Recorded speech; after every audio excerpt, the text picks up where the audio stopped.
باچا حسین په ضلع مامند کې په اف سی کې ډیوټي کوي او د بنیر سره تعلق لري. زما ډېر ښه مینهوال دی. باچا حسین صاحب څنګه دی؟ ټیک ټاک خیر دی؟ ښې. عثمان تاثیر صاحب ته هم ډېره مننه کوم. بل عثمان خان د هنګونه ډېر فرمایش یې کړی دی. عثمان خان څنګه یې وروره؟ ټیک ټاک یې ښه هنګو کې خیر خیریت دی، امن و امان دی. فاروق سمندر دی زما ډېر ښه مینهوال دی. او خانجان د پشین نه بلوچستان نه، خانجان روره څنګه یې؟ ټیک ټاک بلوچستان کې خیر دی، پشین کې په خپله تاسو څنګه یې؟ محمد عدنان دی د شانګلې نه، الله دې ښه ساته رور څنګه یې؟ ټیک ټاک یې. بهرام جباري زما ډېر ښه اورېدونکی دی او پوهېږي، پوهه سړی دی. او رحمان خان ممند، دې ټولو ته به عثمان تاثیر صاحب کلام ډالۍ کومه. خو هغې نه مخکې به دا خبره کوم چې لکه ګرام هم دې خلکو ته نشته چې پوه نه شي یو سړی په یو کلام باندې په هغې باندې اعتراض وکړي بې ځایه. او بس دا خو زه دغه غرونو ته ګرمه نه کوم ځکه چې دنیا کې پوه هم شته ناپوه هم شته. عثمان تاثیر صاحب سر بندګۍ ته نه شملې ته پیدا کړی دی. په دې شعر سرونه دي بعضې داسې چې هغه نه دي پوه شوي، بیا هغه د فیسبوک چې کومه خپله ژبه د هغه استعمال کړې ده. زه خو چونکې د فیسبوک ژبه نه استعمالوم، دا خو چا سره نه ښایي. خو سر بندګۍ ته نه شملې ته پیدا کړی دی. بندګي دې وخت کې مراد دا نه چې یوازې د خدای بندګي. عثمان تاثیر صاحب بندګي په څو قسمه د خلک کوي لګیا دي. پاکستان د امریکې بندګي کوي، خلک لګیا دي د قبرونو نه تاویږي، د دې کاڼو بندګي کوي. څوک د دولت پجاریان دي، دولت بندګي کوي.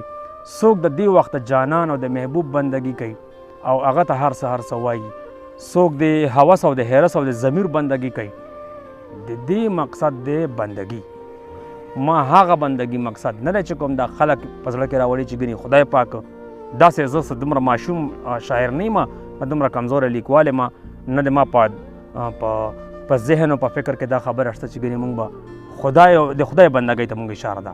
نه جي، دا مونږ چې کومه بندګي کوو لګیا دي، د خلک چې کومه بندګي کوي، دا مسلمان چې کومه بندګي شروع کړي ده د بندیانو، د حرس او د هوس، د ارمانونو، د خواهشاتو، د ډالرو او د پیسو، د دولت او د تخت او د تاج، دغه بندګي یادوم چې سر بندګۍ ته نه شملې ته پیدا کړی دی.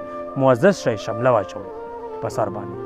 او بل عثمان تاثیر صاحب بعضې خلک دا وایي چې مولا، هر مولا زما رور دی. زما په وهم او ګمان کې هم دا نه راځي، دا سوچ هم ما نه دی کړی چې زه به هر مولا که زما په کلي کې دی او که په دې کلي کې دی او که په پورې او که نه جي، دا خبره غلطه ده. مولا سره د ما هېڅ قسم دشمن نشته، خو چې کوم درباري مولا دی، خرس مولا دی او هغه سرکاري مولا دی، نو هغه پسې زه ویم، هغه پسې دنیا وایي. که زه د عالم خلافین مفتی عزیز عمره کیس راغلی دی، غټ کیس راغلی و عثمان تاثیر صاحب، د هغې نه غټه موقع نه وه چې ما طنز کړی وی ورپورې. مفتی عزیز دی، الله پاک د هغه پرده وساتي سره د ټولو مسلمانانو. هغه باندې چې څه راغلي یا میډیا کړي یا چې مطلب هر څه شوي دي، د کړي یا نه دي کړي، په کار دغه ټایم ما قلم اوچت کړی وی چې یاره راشه اوس دا یو ښه چانس دی، د مولایان بدنام کړه، د عالمان بدنام کړه. دا چې په دې میډیا باندې دا چې څه راځي چې موږ خوب ولیدو یا پیغمبر باندې تهمت او بهتان او الزامات لګوي، په کار دغه ټایم زه وایم چې یاره دا راشه بدنام کړه. نه جي نه، ما د سره هېڅ کار نشته دی. هر هغه مولا چې هغه سرکاري دی، درباري دی، سرکار ژبه وایي، دربار ژبه وایي او ناست وي، هغه د الحمد او د کلهو مولا چې ته موږ وایو که نه، ناپوهه مولایان. کم علم هم شته که نه، کم فهم هم پکې شته دی. څنګه چې په هر انسان کې پوه او ناپوه شته، داسې په دو کې هم ناپوه او پوه شته. نه زما هغه اشاره هغه ته نه ده چې هغه پوره دي، برابر دي، هغه دې کې نیک او صالح او پرهیزګاره خلک هم شته دی. خدای دغه وخت نه راولي چې موږ به داسې وکړو. عثمان تاثیر صاحب دا خو یو څو وضاحتونه دې ملګرو ته به زه کلام ډالۍ کوم. وایي سر نه نغمه ورکه ده، تال نه زمزمي ورکې دي.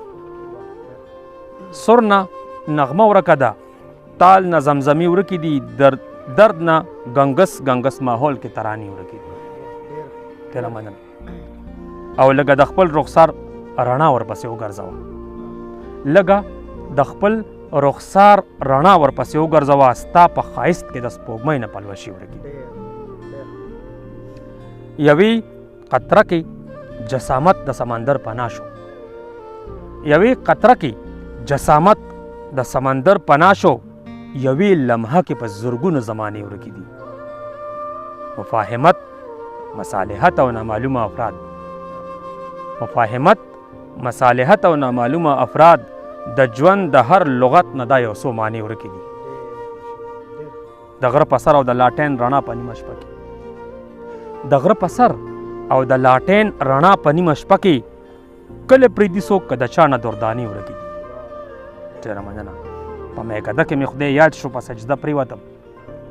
په میکده کې مې خدای یاد شو، په سجده پرېوتم. د زاهدانو نه خلوت کې مصلي ورکې دي. سر مې ټیټ کړی دی او ستا په غم کې لاندې ګورم.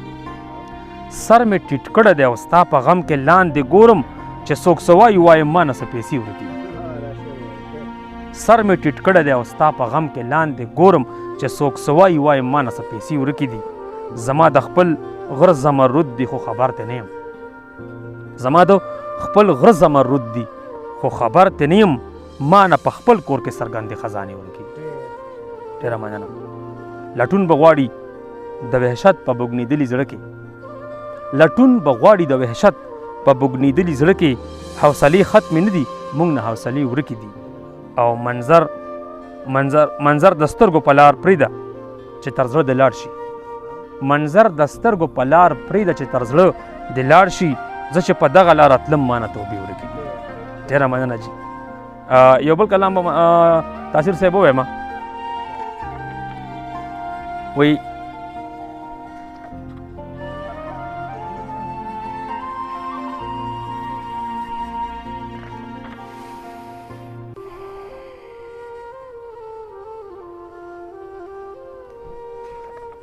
دا خلک ډېر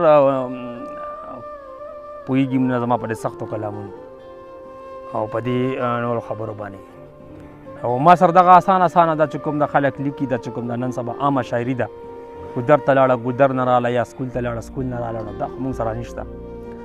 او زه به دا ووایم چې زما شاعري دي هغه خلکو دپاره ده چې بس لږ سوچ او بوج او سمج لري.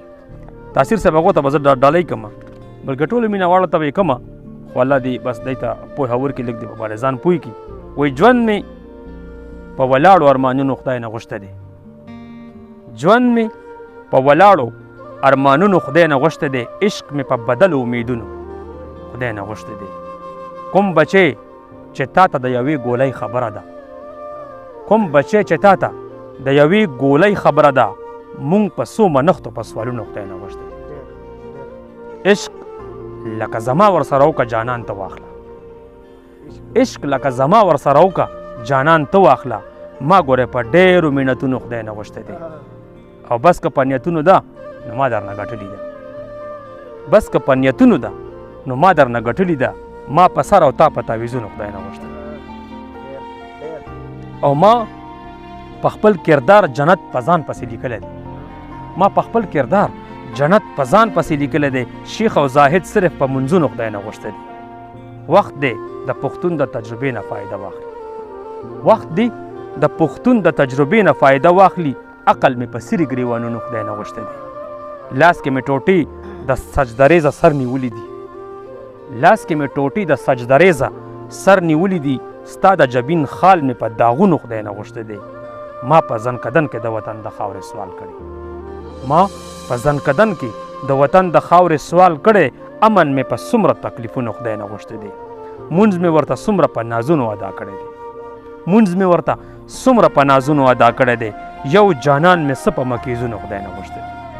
او کلی مې منظر خپل وطن نه قربان کړي. کلی مې منظر خپل وطن نه قربان کړي دي. یو کور مې په څومره دیوالونو خدای نه غوښته دی. ډېره مننه جي، مهرباني جي. السلام علیکم.